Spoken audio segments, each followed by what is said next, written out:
Hello guys, welcome back to the vlog. So ಇವತ್ತಿನ ವ್ಲಾಗಲ್ಲಿ ಒಂದು ಟೇಸ್ಟಿಯಾಗಿರುವಂಥ ಪಲ್ಯನ ಮಾಡಿ ತೋರಿಸ್ತಾ ಇದ್ದೀನಿ. ಎಸ್ಪೆಷಲಿ ಹಬ್ಬಗಳಲ್ಲಿ ಇಲ್ಲಾಂದರೆ ಮನೆಯಲ್ಲಿ ಅಕೇಶನಲ್ಲಿ ನಾವು ಈ ಪಲ್ಯನ ಮಾಡಿ ತಿನ್ನೋದು ತುಂಬಾ ಚೆನ್ನಾಗಿರುತ್ತೆ. ಆ್ಯಂಡ್ ಇದರಲ್ಲಿ ತರಕಾರಿಗಳು ಫುಲ್ ಆಗಿರುತ್ತೆ. ಆ್ಯಂಡ್ ಇದು ಮಕ್ಕಳಿಗೂ ಕೂಡ ತುಂಬ ಚೆನ್ನಾಗಿ ಅನಿಸುತ್ತೆ ತಿನ್ನೋದಕ್ಕೆ. ತುಂಬ ಟೇಸ್ಟಿ ಕೂಡ ಆಗಿರುತ್ತೆ, ತುಂಬ ಈಸಿ ಕೂಡ ಇರುತ್ತೆ. ಸೊ ಬನ್ನಿ ತಡ ಮಾಡದೆ ಈ ಒಂದು ಸಬ್ಜಿ ಮತ್ತು ಪಲ್ಯನ ಯಾವ ಥರ ಮಾಡೋದು ಅಂತ ಹೇಳಿ ನೋಡೋಣ. ಮೊದಲಿಗೆ ನಾನು ಒಂದಷ್ಟು ರೆಡ್ ಬೀನ್ಸ್ನ ತೊಗೊಂಡಿದ್ದೀನಿ. ಒಂದು ಬೌಲಲ್ಲಿ ಒಂದು ಹಾಫ್ ಅಷ್ಟು ಫುಲ್ ಇದು ತೊಗೊಂಡಿದ್ದೀನಿ, ರೆಡ್ ಬೀನ್ಸ್ ತೊಗೊಂಡಿದ್ದೀನಿ. ಅದಾದಮೇಲೆ ಚಿಕ್ಕ ಚಿಕ್ಕದಾಗಿ ಕಟ್ ಮಾಡಿ ಇಟ್ಕೊಂಡಿರುವಂಥ ಬೀನ್ಸು ಮತ್ತು ಆಲೂಗೆಡ್ಡೆ ಇದೆರಡನ್ನು ತೊಗೊಂಡಿದ್ದೀನಿ. ನೀವು ಇದನ್ನು ಬಿಟ್ಟು ಬೇರೆ ಇನ್ನೂ ತರಕಾರಿಗಳು ಆ್ಯಡ್ ಮಾಡ್ಕೊಳ್ಳೋದಾದರೆ ಆ್ಯಡ್ ಮಾಡ್ಕೊಳ್ಬೋದು. ಲೈಕ್ ಮುಳ್ಗಾಯಿ, ಆಮೇಲೆ ಬಟಾಣಿ ಕಾಳು, ಅದನ್ನು ಕೂಡ ನೀವು ಬೇಕಂದರೆ ಆ್ಯಡ್ ಮಾಡ್ಕೊಳ್ಬೋದು. ಸೊ ಮೊದಲು ನಾನು ಇವೆರಡನ್ನು ಕ್ಲೀನ್ ಮಾಡಿ ಕಟ್ ಮಾಡಿ ಇಟ್ಕೊಂಡಿದ್ದೀನಿ. ಇನ್ನು ಖಾರಕ್ಕೆ ಅಂತ ಹೇಳಿ ಕೊಬ್ಬರಿ, ಶುಂಠಿ, ಬೆಳ್ಳುಳ್ಳಿ, ಚಿಕ್ಕ ಶ್ಯಾಲೆಟ್ಸು, ಈರುಳ್ಳಿ, ಹಸಿಮೆಣಸಿನ್ಕಾಯಿ, ಕೊತ್ತಂಬರಿ ಸೊಪ್ಪು, ಚಕ್ಕೆ, ಲವಂಗ, ಏಲಕ್ಕಿ, ಸೋಂಪು ಮತ್ತು ಸ್ವಲ್ಪ ಒಣಮೆಣಸಿನ್ಕಾಯಿ ಇದಿಷ್ಟು ಖಾರಕ್ಕೆ ಅಂತ ತಗೊಂಡಿದ್ದೀನಿ. ಮೊದಲಿಗೆ ನಾವು ಒಂದು ಬಾಣಲಿನ ಬಿಸಿ ಮಾಡ್ಕೊಳ್ಳೋಣ. ಬಾಣಲಿಗೆ ಒಂದು 4ರಿಂದ 5 ಟೇಬಲ್ ಸ್ಪೂನ್ ಅಷ್ಟು ಇಲ್ಲಿ ನಾನು ಆಯಿಲ್ನ ಆ್ಯಡ್ ಮಾಡ್ಕೊಳ್ತಾ ಇದ್ದೀನಿ. ಎಣ್ಣೆ ಬಿಸಿ ಆಗಲಿ. ಎಣ್ಣೆ ಬಿಸಿ ಆದಮೇಲೆ ನಾನು ಸ್ವಲ್ಪ ಜೀರಿಗೆನ ಹಾಕ್ಕೊಂಡಿದ್ದೀನಿ. ಅದಾದಮೇಲೆ ಕಟ್ ಮಾಡಿ ಎತ್ತಿಟ್ಕೊಂಡಿರುವಂಥ ಒಂದು ಈರುಳ್ಳಿ, ಚಿಕ್ಕ ಈರುಳ್ಳಿನ ಇದಕ್ಕೆ ಆ್ಯಡ್ ಮಾಡ್ಕೊಳ್ತಾ ಇದ್ದೀನಿ. ಈ ಈರುಳ್ಳಿನ ಚೆನ್ನಾಗಿ ಹಸಿ ವಾಸನೆ ಹೋಗಬೇಕು, ಅಲ್ಲಿವರೆಗೂ ನಾವು ಫ್ರೈ ಮಾಡ್ಕೊಳ್ಳೋಣ. ಇದು ಹಸಿ ವಾಸನೆ ಹೋದ್ಮೇಲೆ ನಾವು ತರಕಾರಿನ ಆ್ಯಡ್ ಮಾಡ್ಕೊಳ್ಳೋಣ. ಮೊದಲಿಗೆ ನಾನು ಬೌಲಲ್ಲಿ ಎತ್ತಿ ಇಟ್ಕೊಂಡಿರುವಂಥ ರೆಡ್ ಬೀನ್ಸ್ ಏನಿತ್ತಲ್ಲ ಅದನ್ನು ಹಾಕೊಳ್ತಾ ಇದ್ದೀನಿ. ಸೊ ಇದನ್ನು ಫಸ್ಟ್ ಹಾಕೊಂಡ್ಬಿಟ್ಟು ಚೆನ್ನಾಗಿ ಫ್ರೈ ಮಾಡ್ಕೊಳ್ಳೋಣ. ಫಸ್ಟೇ ಯಾಕೆ ಬೀನ್ಸ್ ಹಾಕೊಳ್ತಾ ಇದ್ದೀನಿ ಅಂತ ಹೇಳಿದ್ರೆ, ತರಕಾರಿಗಳಲ್ಲಿ ಕಾಳು ಬೇಗ ಬೇಯಲ್ಲ, ಸ್ವಲ್ಪ ಟೈಮ್ ಹಿಡಿಯುತ್ತೆ. ಬೇರೆ ತರಕಾರಿಗಳೆಲ್ಲ ಬೇಗ ಬೆಂದ್ಕೊಂಡ್ಬಿಡುತ್ತೆ. ಸೊ ಹಾಗಾಗಿ ಫಸ್ಟು ಕಾಳನ್ನ ಹಾಕ್ಕೊಂಡು ಫ್ರೈ ಮಾಡಿಕೊಂಡು ಅದಾದಮೇಲೆ ಬೀನ್ಸ್ ಮತ್ತು ಆಲೂಗೆಡ್ಡೆ ಏನಿತ್ತಲ್ಲ ಅದೆರಡನ್ನು ಹಾಕ್ಕೊಂಡ್ಬಿಟ್ಟು ಸ್ವಲ್ಪ ಉಪ್ಪು ಹಾಕಿ ಇದ್ರ ಮೇಲೆ ನಾನು ಎಲ್ಲದನ್ನು ನೀಟಾಗಿ ಮಿಕ್ಸ್ ಮಾಡ್ತಾ ಇದ್ದೀನಿ. ಈ ಉಪ್ಪು ತರಕಾರಿಗೆಲ್ಲ ಹಿಡಿಬೇಕು. ಸೊ ಅಲ್ಲಿ ತನಕ ನಾವು ಚೆನ್ನಾಗಿ ಮಿಕ್ಸ್ ಮಾಡ್ಕೊಳ್ಳೋಣ. ಮಿಕ್ಸ್ ಮಾಡ್ಕೊಂಡ್ಬಿಟ್ಟು ಒಂದು 5ರಿಂದ 10 ನಿಮಿಷದವರೆಗೂ ಇದನ್ನು ಚೆನ್ನಾಗಿ ಮೀಡಿಯಮ್ ಫ್ಲೇಮಲ್ಲಿ ನಾವು ಬೇಯಿಸ್ಕೊಳ್ಳೋಣ. ಅದು ಹಸಿ ವಾಸನೆ ಎಲ್ಲ ಹೋಗಲಿ. ನೀವು ಹಳದಿ ಪೌಡ್ರ್ ಹಾಕ್ಕೊಳ್ಳೋದಾದರೆ ಹಾಕ್ಕೊಳ್ಬೋದು. ನಾನಿಲ್ಲಿ 1 ಟೇಬಲ್ ಸ್ಪೂನ್ ಹಳದಿ ಪೌಡ್ರನ್ನು ಹಾಕ್ಕೊಂಡ್ಬಿಟ್ಟು ಅರಿಶಿನ ಪುಡಿ ಹಾಕ್ಕೊಂಡು ಚೆನ್ನಾಗಿ ಇದನ್ನೆಲ್ಲ ಮಿಕ್ಸ್ ಮಾಡ್ಕೊಳ್ತಾ ಇದ್ದೀನಿ. ಈ ಪಲ್ಯ ತುಂಬಾ ಟೇಸ್ಟಿಯಾಗಿರುತ್ತೆ. ಮಿಸ್ ಮಾಡಿದೆ, ನೀವು ಕೂಡ ಮನೇಲಿ ಟ್ರೈ ಮಾಡಿ. ಇನ್ನೊಂದು ಸೈಡು ಖಾರದಲ್ಲಿ ನಾವು ಒಂದು ಮಿಕ್ಸಿ ಜಾರಿ ತೊಗೊಂಡ್ಬಿಟ್ಟು ಖಾರನ ರುಬ್ಕೊಳ್ತಾ ಇದ್ದೀನಿ. ಅದಕ್ಕೆ ಕೊತ್ತಂಬರಿ ಸೊಪ್ಪು ಮತ್ತು ಹಸಿಕಾಯಿ, ಚಕ್ಕೆ, ಲವಂಗ, ಏಲಕ್ಕಿ, ಒಣಮೆಣಸಿನ್ಕಾಯಿ, ಹಸಿರು ಮೆಣಸಿನ್ಕಾಯಿ, ಬೆಳ್ಳುಳ್ಳಿ ಮತ್ತು ಚಿಕ್ಕ ಚಿಕ್ಕ ಈರುಳ್ಳಿನ ತೊಗೊಂಡಿದ್ದೇನೆ. ಆಮೇಲೆ ಶುಂಠಿನೂ ಕೂಡ ಹಾಕ್ಕೊಳ್ತಾ ಇದ್ದೀನಿ. ಈ ಖಾರಕ್ಕೆ ನಾನು ಚಿಕ್ಕ ಈರುಳ್ಳಿನ ಯೂಸ್ ಮಾಡ್ತಾ ಇದ್ದೀನಿ. ಶಾಲೆಟ್ಸ್ ಅಂತಾರಲ್ಲ ಆ ಈರುಳ್ಳಿನ ಯೂಸ್ ಮಾಡ್ತಾ ಇದ್ದೀನಿ.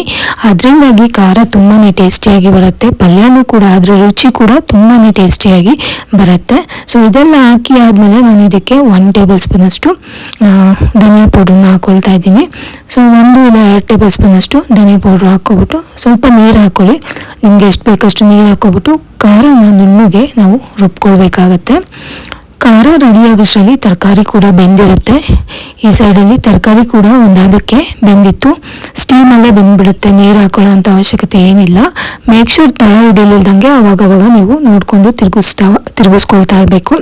ಈ ಪಲ್ಯ ಮತ್ತು ಸಬ್ಜಿ ಎಲ್ಲ ಯಾರ್ಯಾರು ಬಿಗಿನರ್ಸ್ ಕಲ್ತ್ಕೊಳ್ತೀವಿ ಅಂತ ಅಂದ್ಕೊಳ್ತಾರಲ್ಲ ಅವರಿಗೆ ಒಂದು ಒಳ್ಳೆ ರೆಸಿಪಿ ಇದು. ನಾನು ತುಂಬಾ ಈಸಿಯಾಗಿ ಪಲ್ಯ ಮಾಡೋದು ಯಾವ ಥರ ಅಂತ ಹೇಳಿ ನಿಮಗೆ ಈ ರೆಸಿಪಿಯಲ್ಲಿ ತೋರಿಸ್ಕೊಡ್ತಾ ಇದ್ದೀನಿ.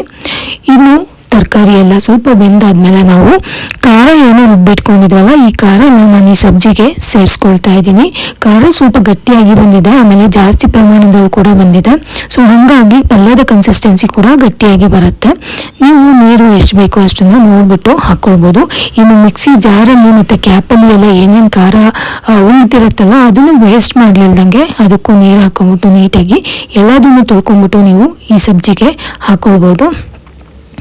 ಸೊ ನಾನು ಅಷ್ಟೇ ಇಲ್ಲಿ ಮಿಕ್ಸಿ ಜಾರಲ್ಲಿ ಏನೇನು ಎಕ್ಸ್ಟ್ರಾ ಖಾರಗಳೆಲ್ಲ ಇರುತ್ತೆ ಅದನ್ನು ಕೂಡ ವಾಶ್ ಮಾಡಿಬಿಟ್ಟು ನೀಟಾಗಿ ಹಾಕ್ಕೊಳ್ತಾ ಇದ್ದೀನಿ. ಇನ್ನು ಕ್ಯಾಪಲ್ಲೂ ಅಷ್ಟೇ ತುಂಬ ಖಾರ ಮಿಕ್ಕಿರುತ್ತೆ. ಕೆಲವೊಬ್ರು ಹಂಗೇನೆ ಅದನ್ನು ವಾಶ್ ಮಾಡಿಬಿಡ್ತಾರೆ. ಆ ಥರ ವಾಶ್ ಮಾಡೋದಕ್ಕಿಂತ ನಾವು ನೀಟಾಗಿ ಇದನ್ನು ತೊಳೆದ್ಬಿಟ್ಟು ಸಬ್ಜಿಗೆ ಹಾಕೋದ್ರಿಂದ ಆ ಖಾರ ಏನು ಉಳಿದಿರುತ್ತಲ್ಲ ಅದು ವೇಸ್ಟ್ ಆಗೋದು ಕೂಡ ತಪ್ಪತ್ತೆ.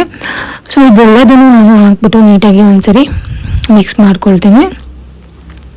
ಈ ಖಾರ ಹಾಕಿದ್ಮೇಲೆ ಮೇಕ್ ಶೂರ್ ನೀವು ಮೀಡಿಯಮ್ ಫ್ಲೇಮಲ್ಲೇ ಇಟ್ಬಿಟ್ಟು ಪಲ್ಯನ ಚೆನ್ನಾಗಿ ಬೇಯಿಸ್ಕೊಳ್ಳಿ. ಎಕ್ದಮ್ ಹೈ ಫ್ಲೇಮ್ಗೆ ಹೋಗ್ಬಿಟ್ಟು ನಾವು ಬೇಯಿಸ್ಕೊಳ್ತೀವಿ ಅಂದರೆ ಬೇಗ ತಳ ಹಿಡ್ಬಿಡುತ್ತೆ. ನಾನು ಇಲ್ಲಿ ಟೇಸ್ಟ್ ಸ್ವಲ್ಪ ಎನ್ಹಾನ್ಸ್ ಮಾಡೋದಕ್ಕೆ ಅಂತ ಹೇಳಿ ಒಂದು ಹಾಫ್ ಪಾಕೆಟಷ್ಟು ಮ್ಯಾಗಿ ಮಸಾಲ ಏನು ಬರುತ್ತಲ್ಲ ಅದನ್ನು ಹಾಕ್ಕೊಳ್ತಾ ಇದ್ದೀನಿ. ಯೂಶಲಿ ಮ್ಯಾಗಿ ಮಸಾಲ ಸಬ್ಜಿಗೆಲ್ಲ ಹಾಕಿದ್ರೆ ತುಂಬಾ ಟೇಸ್ಟು ಚೆನ್ನಾಗಿ ಬರುತ್ತೆ. ಇವಾಗ ಮಾರ್ಕೆಟ್ಗಳಲ್ಲೂ ಕೂಡ ಇವನ್ ಶಾಪ್ಗಳಲ್ಲೂ ಕೂಡ ಮ್ಯಾಗಿ ಮಸಾಲ ಈಸಿಯಾಗಿ ನಮಗೆ ಸಿಗ್ತಾ ಇದೆ. ಆ್ಯಂಡ್ ಫೈನಲ್ ಆಗಿ ನಾನು ಟೊಮೊಟೊ ಹಾಕ್ಕೊಳ್ತಾ ಇದ್ದೀನಿ. ನೀವು ಟೊಮೊಟೊ ಮತ್ತು ಕೊತ್ತಂಬರಿ ಸೊಪ್ಪನ್ನ ಮೇಲೆ ಹಾಕ್ಕೊಳ್ಬೋದು. ಈ ಟೊಮೊಟೊ ಬಂದ್ಬಿಟ್ಟು ಹುಳಿ ಅಂಶ ನೀಡೋದಕ್ಕೆ, ಇನ್ ಕೇಸ್ ಪಲ್ಯದಲ್ಲಿ ಏನಾದರೂ ಉಪ್ಪು ಜಾಸ್ತಿ ಆಗಿದ್ರೆ ಇದು ಬ್ಯಾಲೆನ್ಸ್ ಮಾಡುತ್ತೆ. ನಾನು 2 ಟೊಮೊಟೊ ಚಿಕ್ಕದಾಗಿ ಕಟ್ ಮಾಡಿಬಿಟ್ಟು ಎಲ್ಲದನ್ನು ನೀಟಾಗಿ ಮಿಕ್ಸ್ ಮಾಡ್ಕೊಳ್ತಾ ಇದ್ದೀನಿ. ತಿನ್ನುವಾಗಲೂ ಅಷ್ಟೇ ಟೊಮೊಟೊ ಜಾಸ್ತಿ ಬೆಂದಿರಲ್ಲ, ತರಕಾರಿ ಜೊತೆ ಟೊಮೊಟೊ ಕೂಡ ಸಿಗ್ತಾ ಇರುತ್ತೆ. ಇನ್ ಕೇಸ್ ನೀವು ಟೊಮೊಟೊನ ಜಾಸ್ತಿ ಇಷ್ಟಪಡಲ್ಲ ಅಂದರೆ ಈ ಪಾರ್ಟ್ನ ಸ್ಕಿಪ್ ಮಾಡ್ಕೊಳ್ಬೋದು. ನಮ್ಮ ಮನೇಲಿ ಎಲ್ಲರೂ ಟೊಮೊಟೊನ ತುಂಬ ಇಷ್ಟಪಟ್ಟು ತಿನ್ನೋದ್ರಿಂದ ನಾನು ಟೊಮೊಟೊನ ಹೆಚ್ಚಿಬಿಟ್ಟು ಹಾಕ್ಕೊಂಡಿದ್ದೀನಿ. ಫೈನಲ್ ಆಗಿ ನಾನು ಸ್ವಲ್ಪ ಉಪ್ಪು ಹಾಕ್ಬಿಟ್ಟು ಒಂದು 5 ನಿಮಿಷ ಮೀಡಿಯಂ ಫ್ಲೇಮಲ್ಲಿ ಚೆನ್ನಾಗಿ ಇದನ್ನೆಲ್ಲ ಬೇಯಿಸ್ಕೊಳ್ತೀನಿ. ಮೇಕ್ ಶೂರ್ ಖಾರ ಹಾಕಿರೋದ್ರಿಂದ ನೀವು ಹೈ ಫ್ಲೇಮಲ್ಲಿ ಇಟ್ಕೋಬೇಡಿ. ಖಾರ ಹಾಕಿರೋದ್ರಿಂದ ಈಗ ತರಕಾರಿಗೆ ಬೇಗ ತಳ ಹಿಡಿಯುವಂಥ ಚಾನ್ಸಸ್ ಇರುತ್ತೆ. ಸೊ ಹಾಗಾಗಿ ಮೀಡಿಯಂ ಫ್ಲೇಮಲ್ಲಿ ಇಲ್ಲ ಲೋ ಫ್ಲೇಮಲ್ಲಿ ಇಟ್ಬಿಟ್ಟು ಪ್ಲೇಟ್ ಕ್ಲೋಸ್ ಮಾಡಿದ್ರೆ ಅದು ಅದಾಗೆ ಬೇಯಿಸ್ಕೊಳ್ತಾ ಇರುತ್ತೆ. ಅವಾಗವಾಗ ನೀವು ಈ ಥರ ಸ್ಪೂನ್ನ ಆಡಿಸ್ಬಿಟ್ಟು ತಳ ಹಿಡ್ದಿದೆಯಾ ಇಲ್ಲ ಅಂತ ಚೆಕ್ ಮಾಡಿದ್ರೆ ಆಯಿತು. ಸೊ ಇಲ್ಲಿ ಟೇಸ್ಟಿಯಾಗಿರುವಂಥ ಒಂದು 5ರಿಂದ 10 ನಿಮಿಷದವರೆಗೂ ಬೇಯಿಸ್ಬಿಟ್ರೆ ಸಾಕು. ತುಂಬ ಚೆನ್ನಾಗಿರುವಂಥ ಸಬ್ಜಿ, ತರಕಾರಿ ಮತ್ತು ಕಾಳು ಎಲ್ಲ ಲೋಡೆಡ್ ಆಗಿರುವಂಥ ಒಂದು ರುಚಿಯಾಗಿರುವಂಥ ಪಲ್ಯ ಅಥವಾ ಸಬ್ಜಿ ರೆಡಿ ಆಗಿಬಿಡತ್ತೆ.